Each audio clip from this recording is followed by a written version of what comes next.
this lecture, we shall give another example of a proof by induction, proving a statement that involves the summation of numbers. Suppose that E sub k stands for a number for all relevant k, then the summation with index k, lower bound m, upper bound n of the number expressions E sub k is obtained by adding up the numbers E sub k with k ranging over all integers between m and n. For example, the summation with index k, lower bound 3 and upper bound 6 of the number expression k is obtained by adding the integers 3, 4, 5 and 6. And the summation with index k, lower bound 1 and upper bound 5 of the number expression k squared is obtained by adding the numbers 1, 4, 9, 16 and 25. We state without proof two properties of summation that we shall use later. First, if the lower bound m of the summation is equal to its upper bound n, then the summation actually only consists of one term, E sub m or E sub n, which is actually the same. And if the lower bound m of the summation is less than the upper bound n, then we may split off one term and express the summation with upper bound n as a summation with upper bound n minus 1 and the extra term E sub n added. It's especially this latter property of summation that makes induction a convenient proof technique when proving such equalities, because typically we can apply the induction hypothesis to this summation with decreased upper bound. We shall illustrate an application of the proof principle of induction, proving in this lecture that the summation with index k, lower bound 0 and upper bound n of k is equal to a half times n plus 1 for all natural numbers n. Let's start by introducing an abbreviation for the unary predicate on positive natural numbers that we want to prove with induction. For all natural numbers n, we define Pn as the equation that states that the summation with index k, lower bound 0 and upper bound n of the number expression k equals a half times n plus 1. Please note that Pn abbreviates a predicate, an equation, and not a number. Now we can reformulate the property that we have set out to prove as all natural numbers satisfy P. In this formulation, the property immediately fits the proof principle of mathematical induction, which we have introduced 2 lectures ago. According to the principle, in order to prove that P holds for all natural numbers, it suffices to prove that P holds for the starting number 0, and that it satisfies the pass-on property. For all natural numbers I, if P holds for I, then P holds for I plus 1. Let's start with the base case, proving that P holds for 0. Note that for this, we need to prove that the summation with index k and lower bound and upper bound both 0 of the number expression k equals a half times 0 plus 1. We start with the left-hand side of the equation, the summation. Since its lower bound and upper bound are the same, we can apply one of the properties of summation, stating that in this case the summation simply equals the number expression with k replaced by the lower bound. Hence, the summation equals 0. And since also a half times 0 plus 1 equals 0, we are done proving P0. We proceed with the step case in which the goal is to establish the pass-on property.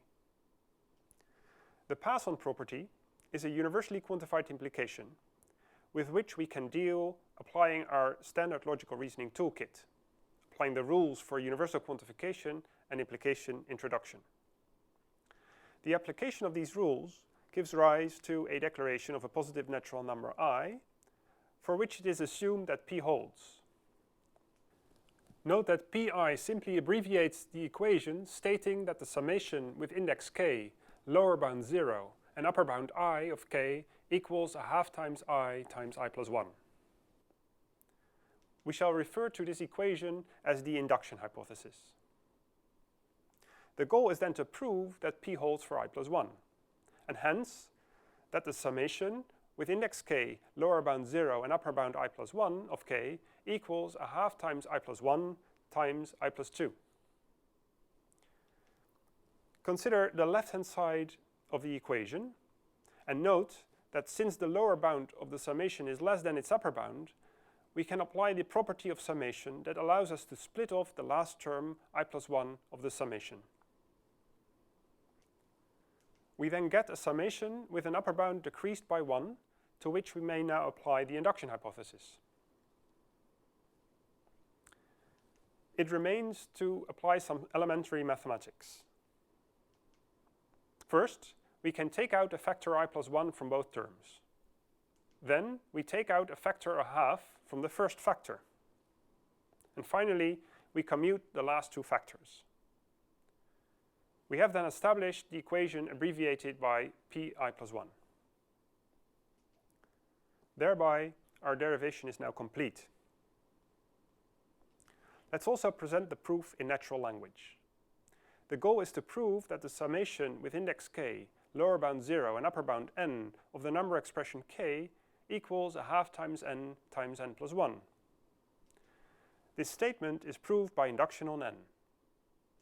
For the base case, we note that the summation with upper bound 0 equals 0, and since a half times 0 plus 1 also equals 0, we find that the statement holds if n equals 0.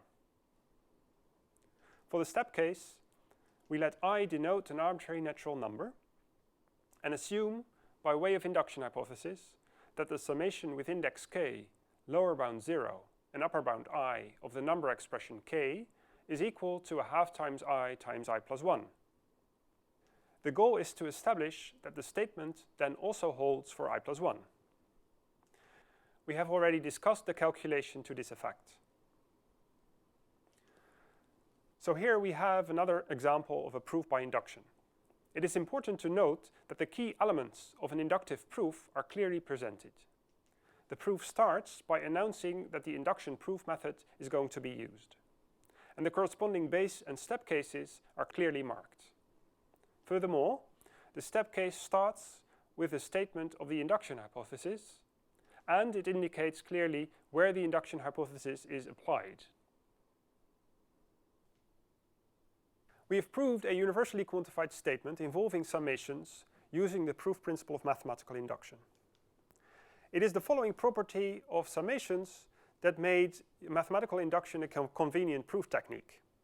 If the lower bound of the summation, m, is less than the upper bound, n, of the summation, then we may express the summation in terms of a summation with a decreased upper bound.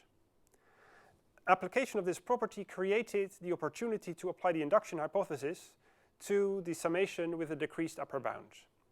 And it's exactly this kind of opportunity to apply the induction hypothesis that you should look for when applying the proof principle of mathematical induction. This concludes our second example of a proof by mathematical induction.